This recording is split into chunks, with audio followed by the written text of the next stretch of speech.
Hi guys, welcome back to my channel. Today's video is going to be about a topic that I feel so passionately about and I want to talk about more, and I feel so grateful to have the opportunity to sort of begin a discussion about, and that is dealing with serious topics and incorporating serious stories into children's literature. Now this video is very kindly being sponsored by Studio Canal, who are responsible for the animated film adaptation of one of my all-time favourite children's books, and that is The Breadwinner by Deborah Ellis. And this is a book that I feel had such an impact on me as a child and was such an important step in my journey as a reader and a human being that when Studio Canal offered me PR tickets to go and see the film in the cinema, I was incredibly excited, and all the more excited to talk more about that book and that film situated within the wider topic of important themes in children's literature. I was absolutely thrilled and could not pass up the opportunity if it meant introducing that story to more people. But before I talk about the film adaptation of The Breadwinner in more detail, I wanted to talk a little bit more broadly about why The Breadwinner is such a special book in my memory and why I love to see more books like it being published for younger readers. And I say for younger readers, but one of the wonderful things about books that younger readers can read that deal with more serious topics is there is nothing stopping older readers for reading them too. And in fact, they can be a really wonderful introduction into more serious topics or different walks of life than perhaps a dense literary text might be. The Breadwinner itself was first published in 2000 when I was 9 years old. However, I didn't read the book until I was 10 and I was gifted it by a close family friend, which I am still to this day very grateful to them for. The book itself centres on our protagonist Parwana, a young girl growing up in Afghanistan under the Taliban rule. What this means for Parwana is that she lives in a country in which her sex is tightly confined. Women are not supposed to leave their houses, and if they do, they must be accompanied by men and covered up. They can't work or go to school, and if they are seen to be breaking any of these laws, then they are met with violence. Now, Parwana is still at a young enough age that she is able to leave the confines of her home more freely than her mother and her sisters, and at the beginning of the story we see her helping her father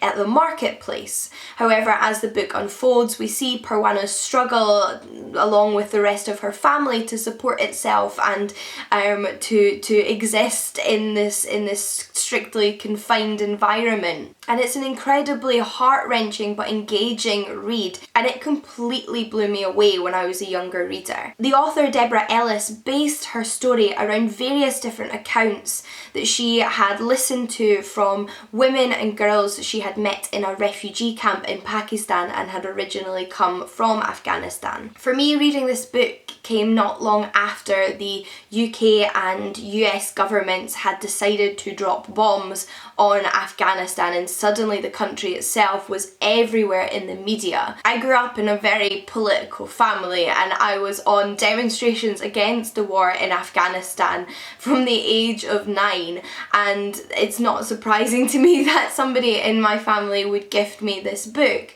because I was always encouraged to learn more about what people's lives were like around the world and not just my own. I don't really like to describe these kind of reading experiences as reminders of how lucky you are as a Westerner, because I think then that makes them about you as a Westerner when they're not.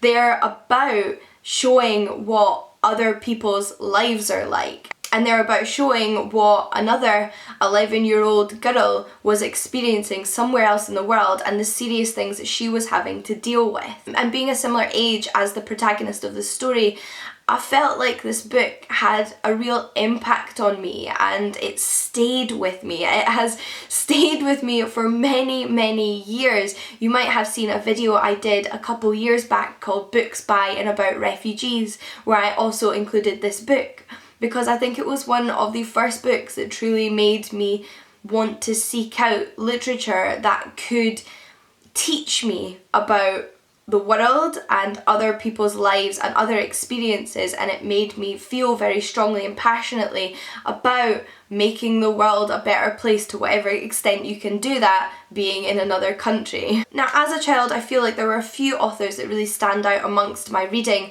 that also explored important issues in their books. Authors like Jacqueline Wilson had tackled topics like growing up in foster care and bullying and eating disorders. More young adult books, like those written by Benjamin Zephaniah, included Refugee Boy, which was the story of a young refugee boy who was now living in the UK because his parents saw that as a safer place for him than his own country. And these books aren't just for readers who haven't experienced those things, they also give children and young adults who have experienced those things representation in literature, which is incredibly important.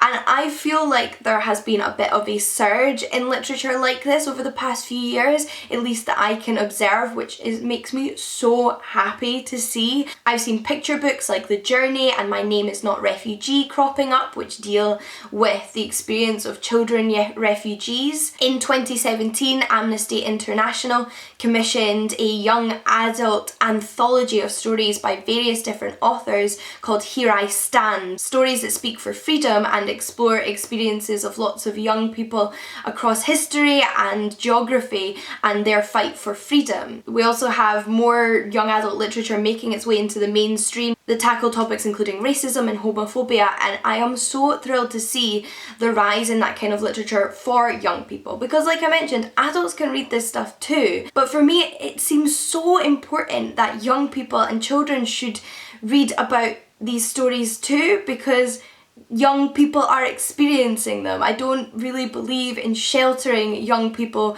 from what other young people around the world and in their own country are experiencing, because how else are we meant to grow up to become empathetic, compassionate people if we don't understand that our experiences aren't the only experiences, but we also understand that our experiences are also other people's experiences and that we're not alone. At least I think being given books on more serious topics as a child made me a more compassionate, empathetic person. It's obviously not the only way, but it was part of my growth as a young person. And I was so pleased to see that this book, which came out over a decade ago, was finally getting a film adaptation. Now, the film is also from the creators of The Secret of Kells and The Song of the Sea, which are beautifully animated films, if you haven't already seen them, that are just pure works of art. Every still is gorgeous, and equally the same can be said of The Breadwinner, so I was so pleased to see that collaboration with the story going on. Like any film adaptation, there are slight modifications to the story, but however it still felt very true to what I had read as a child. And I felt like the film truly did justice to a book, like I've mentioned, that was so important to me when I was younger. In terms of the animation, since this is an animated film and I would like to talk about the beautiful animations, there are these moments where the character Parwana is telling people stories, whether it be her younger brother and her sister and mother, or her friend. She shares this story throughout the film in parts, and it interrupts the narrative of her life but in a really seamless way. And these little moments of animation are done in a slightly different style from the rest of the film, so that you can tell that this is the story you're hearing about as opposed to the contemporary world that Parwana is living in. And they are so beautiful. They introduce elements of folktale and fantasy to the story, and they're also in a slightly different colour palette, which contrasts with the general narrative of Parwana's everyday life. And colour comes through so beautifully in this film. I went to see it with Lauren from Lauren and the Books, and she was commenting on how beautiful the scenes in the marketplaces and the sweet making shops are. So when Parwana and her friend are running through this building where people are making food and creating sweets and sugars, the colours are just stunning, and it just highlights these moments of lightness in a child's life despite the darkness all around her, and reminds you that this is a child. And I think it all worked so beautifully. I think the film was just a stunning adaptation of what was a wonderful book, and I was so pleased to see it done so well. In fact, I can even share a little bit of the beauty of the animation with you in this video with a little clip from the film, so I will insert that now. Let's continue your studies, all right? Yes, Baba. Now, what can you tell me about the Silk Road? The Silk Road. Baba, I can't remember about the Silk Road. Maybe if we think of it like a story, huh? Stories remain in our hearts even when all else is gone. Our people have always told stories, from our very beginning, when we were Parthia and Khorasan. A fractured land in the claws of the Hindu Kush mountains, scorched by the fiery eyes of the northern deserts. Black rubble earth against ice peaks, our land was the petrified skeleton of a monster. We were Oriana, the land of the noble and honorable. We were a pathway to everywhere, carrying goods from east to west. We studied the stars and began to see order amidst the chaos. We were scientists, philosophers, and storytellers. Questions sought answers, and then more questions. We began to see our place in the universe. But we were at the edges of empires at war with each other, as borders were defined and redefined over thousands of years. Of these mighty rulers came Cyrus the Great of Persia, then Alexander the Great of Macedon, then came the Mauryan Empire, Genghis Khan, and so on and so on. Each time there was bloodshed, and each time there were survivors, a pattern repeating itself endlessly. When I was young Parwana, I knew what peace felt like here in this city. Children went to school, women went to university. All the empires forgot about us, for a while at least.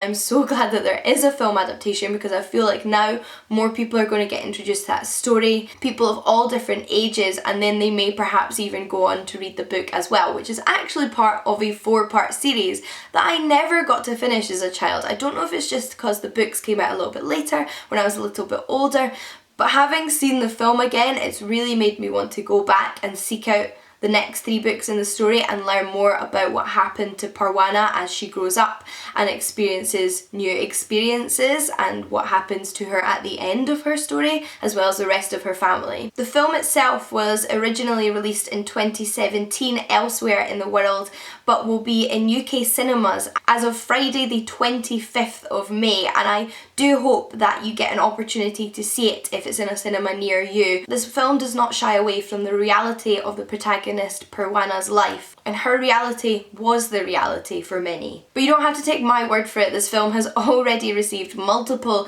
film awards, and they are all very well deserved. I personally would love to see more animated and non-animated films like this one, so if you know of any, please do let me know in the comments down below. Are there any books that you read as a child that had a big impact on you that perhaps have stayed with you until today? And are there any important children and young adult books that you would like to see film adaptations of? Do you agree with me that it is important not to shy away from depicting the more serious side of younger people's life in literature and film?